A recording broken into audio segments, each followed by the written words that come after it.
Pant shirt पर घर गाड़ी मोटर लेकर चैन एक पल की नहीं, सपने में बकवाद सूझ जाए तुमको, जो भगवान से दूर है प्राणी। तो ये शिक्षा ने हमें खूब बिगाड़ा। अभी शिक्षा के बिना आप तक ये ज्ञान नहीं आ सके था। ये विज्ञान मनुष्य के सतर का नहीं है जो आज आप देख रहे हो, टेलीविजन, इंटरनेट, चिप, ये मेमोरी कार्ड, ये परमेश्वर ने मनुष्य को बुद्धि दी है। ना 4 युग का इतिहास आपके पास है। ढंग से कोई बैलगाड़ी भी नहीं रखा करते थे, टूटी फूटी घसीटे अंडा करते थे। हमने दास ने वो जमाना देखा है कि कनक निकालने के लिए 1 महीना तक पशुओं को इन गेहूं के ऊपर घुमाया करते थे, 15-15 दिन, जब जाकर वो दाने अलग होते थे, चूड़ा अलग होता था, भूस। और आज आप क्या देखते हो, 2 मिनट में कट कर जाते। ये कहाँ से बुद्धि आई आपके लिए कि सुविधा दूं अपने बच्चों को ताकि ये भक्ति में ज़्यादा समय लगावें।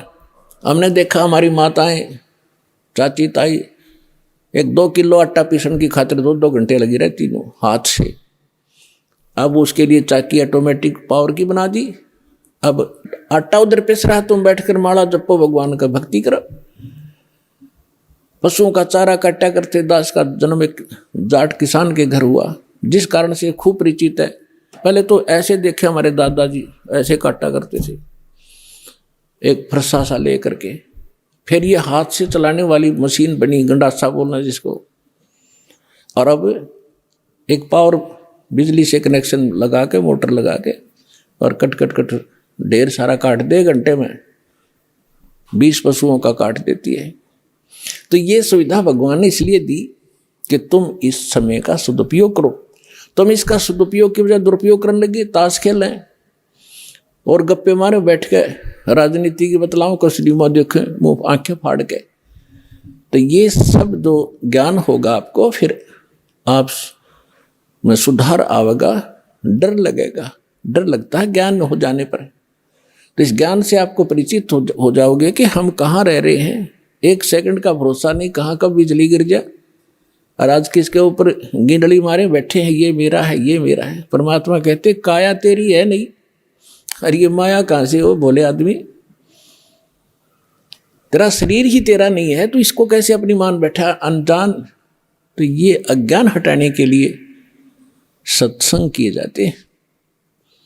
और सत्संग सतलोक आसन बरवाला के अतिरिक्त इस 21 ब्रह्मांड में नहीं मिलेगा आपको।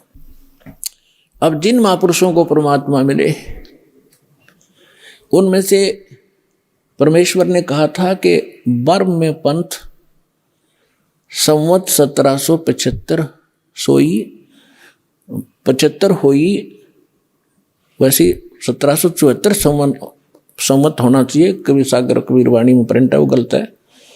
संवत 1774 होई, तादन प्रेम प्रगटे जग सोई। और बर्म में पंथ मेरी प्रगट हो बाणी, और शब्द हमारे का निर्णय ठानी।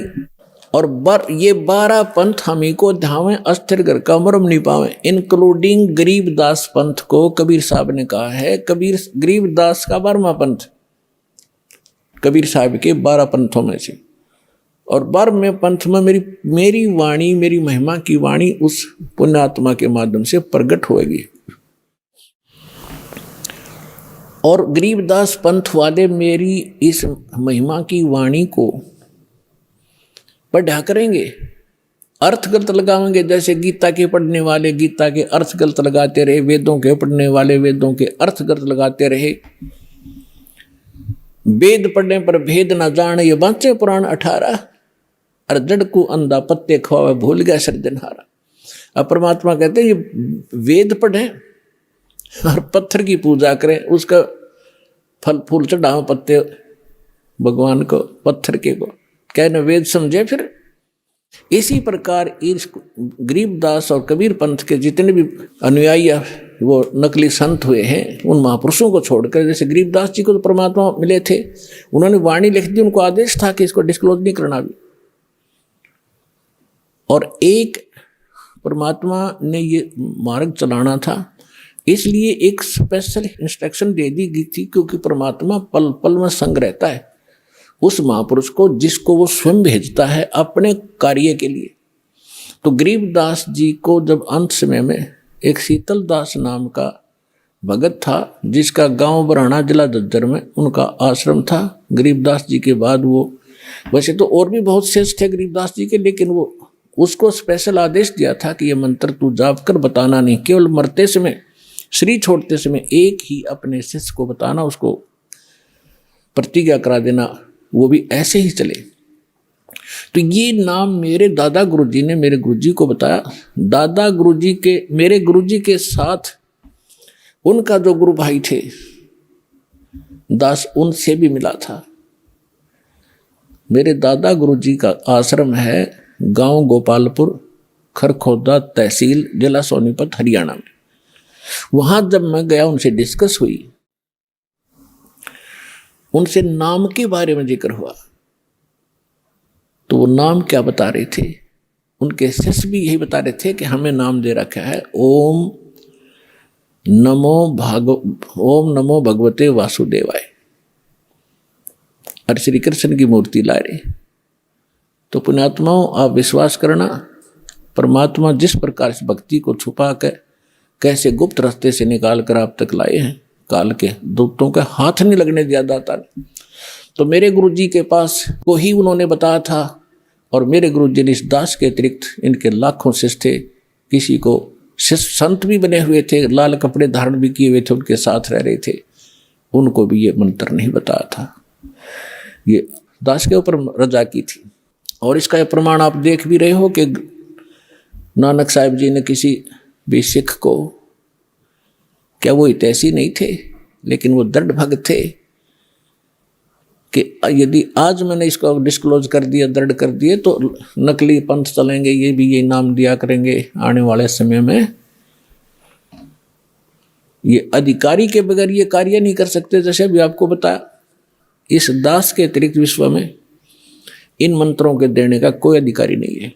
और डुप्लीकेट आप चाहे पासपोर्ट बनवा लो, चाहे लाइसेंस बनवा लो, जब जिसकी आवश्यकता पड़ेगी, जब पता चलेगा, तो उसमें बहुत देर हो चुकी होगी। कब पता चलेगा? जब आप संसार छोड़कर जाओगे और धर्मराज के दरबार में जब ये डुप्लीकेट लाइसेंस दिखाओगे, मैंने उस गुरु से नाम ले रखा था, ये पासपोर्ट दिखाओगे, आप भी दोषी और बनाने वाले की भी गर्दन वही पकड़ी जाएगी। तो उसमें से डर के दास की प्रार्थना इन साधु संत फकीरों से, जो गुरु बने बैठे हैं, ठीक है, उनका उद्देश्य भले ही अच्छा होगा, लेकिन वो परिचित नहीं है, कुमार्ग पर जा रहे हैं, स्वयं भी वापस आवें, अपने शिष्यों से भी कह दें कि ज्ञान हमारा ठीक नहीं है, वास्तव में ठीक नहीं है, नहीं तो जनता को तो पता लगेगा ही लगेगा। ऐसा कहने से ये संत अब बाहर मुक्त हो जाएंगे, जो आज गुरु बने बैठे हैं, झूठे पासपोर्ट बना रहे हैं, अंत में इनको बड़ी भयंकर मार पड़ेगी। दास इनके हित में कह रहा है, कोई इनका दुश्मन नहीं है, एक मित्र के रूप में काम कर रहा हूं सबके। आज भले इनको क्योंकि अपने स्वार्थ से गलत लगता हो, जैसे गोरखनाथ जी को परमात्मा मिले थे, गोरखनाथ जी ये आजकल के तो कोई संत नहीं है जिनको हम संत माना करते थे। गोरखनाथ जी में इतनी शक्ति थी, एक पहाड़ को सोना बना दिया था अपने वचन से, सोना, सोने का, स्वर्ण, गोल्ड का, और अपने गुरु मच्छंदर नाथ उसका 100 फूंक दिया था, उसकी अस्थि इकट्ठी करके, और उसको अपने वचन से शरीर बना दिया था, और वो आत्मा मच्छंदर नाथ की फिर उसमें प्रवेश कर दी थी। और फिर भी बोला हुआ था, फिर भी मोक्ष नहीं था उसका। अपुन आत्माओं तब परमात्मा मिले थे उनको, और कहा था कि गोरखनाथ में सभी का गुरुआ, सबका एकमात्र गुरु मैं हूं पूरे विश्व में। ये संत भाषा है, क्योंकि ये पद्य भाग के अंदर अपने राग के अनुसार बोला जाता है। कहा कि गोरखनाथ में सबन का गुरुआ। आप गोरखनाथ जी क्या कहते हैं? तेरा वचन मोह लग गए कड़ुआ। कि आप जो कह रहे हैं मेरे अतिरिक्त कोई संसार में गुरु नहीं है, तो मुझे आपका ये वचन अच्छा नहीं लग रहा, कड़ुआ लग रहा है, बुरा लगता है। तो परमात्मा कहते हैं, कड़ुआ लगे सो मीठा होई, हमरी बात पतीजे जोई। कि मेरे ज्ञान पर विश्वास कर लोगे, एक दिन ये जो कड़वा आज आपको लग रहा है, एक दिन मीठा लगेगा। तो गरीबदास साहब जी कहते हैं कि गोरखनाथ सिद्धि में भूल्या, और टूणे टामण हंड फुल्या। मुर्दे तक जीवित करना, पहाड़ को सोने में परिवर्तित कर देना, ये तो टूना टामना बताया यथार्थ भक्ति की तुलना में। और ये सिद्धियां दिखाकर, जैसे अगस्त ऋषि ने समुद्र पी लिया एक घूंट में, 7 समुद्र खाली कर दिए। पुण्यात्मा आज की विज्ञान करके दिखाओ इन्हें। और जो आध्यात्मिक शक्ति है उसके तुलना में ये जो भौतिक विज्ञान तो पाश्यंग भी नहीं है। लेकिन उन्होंने वो विज्ञान का दुरुपयोग किया, अध्यात्म विज्ञान का। अब ये भी दुरुपयोग कर रहे हैं परमाणु वगैरह बना करके। तो उन्होंने भी ऐसे ही परमाणु बनाए थे, इन सिद्धियां प्राप्त करके लोगों को तमाशा ड्रामा दिखा के अपने साथ लगा लिया और अपने आप में यह प्रभु पा किए। तो गोरखनाथ के विषय में कहा कि गोरखनाथ सिद्धि में भूलिया, भगवान भूल गया, उसी से अपने आप को बहुत बड़ा महापुरुष मान लिया और टूने टामन हांडा फिलिया। परमात्मा ने कहा कि तुम हो जम की फर्दी माही। परमात्मा ने कहा कबीर साहब ने कि हे गोरखनाथ, आप काल की फर्द में हो। फर्द को खूब समझते हैं भगत जो किसान स्तर के हैं। उसकी जो जमीन की फर्द होती है उसके अंदर उसकी सारी रजिस्टर्ड जो उसके नाम जमीन होती है, उसका ब्यौरा होता है कि यह इसकी है, इस व्यक्ति की, वह उसकी फर्द में है, पक्की है वह।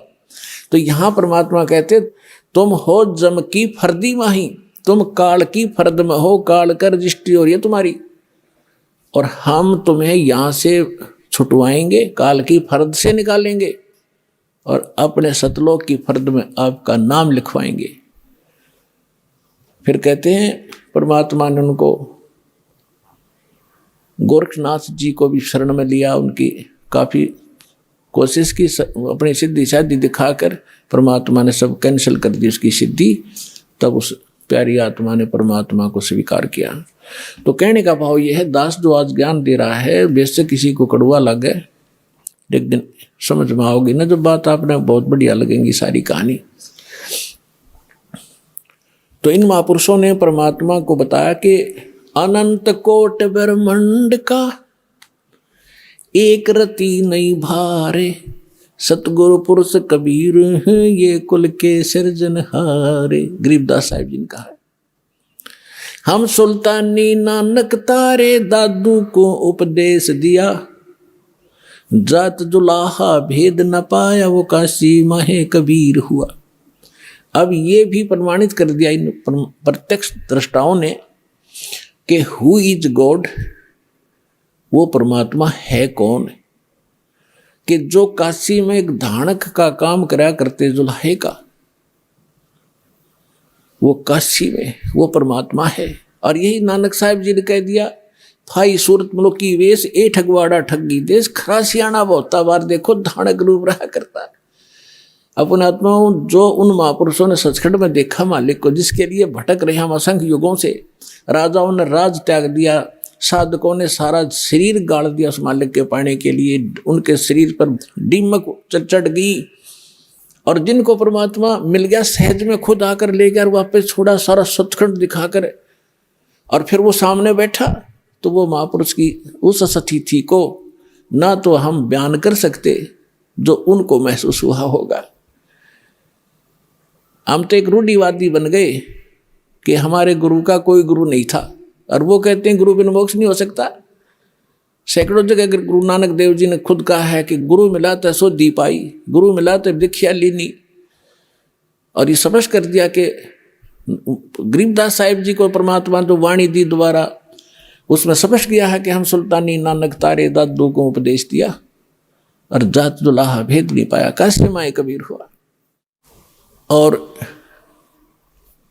अब गरीबदास जी की वाणी आपको थोड़ी सुनाते हैं। उस परमात्मा के प्रत्यक्ष दृष्टा महापुरुष के मुख से निकली वाणी का ज्यादा असर होगा।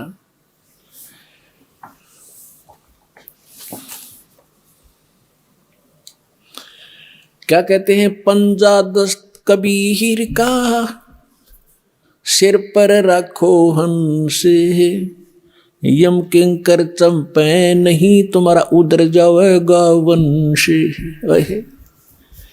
पंजा, पंजा दस्त माने हाथ का। कबीर परमेश्वर के हाथ का पंजा अपने सिर पर बनाए रखना।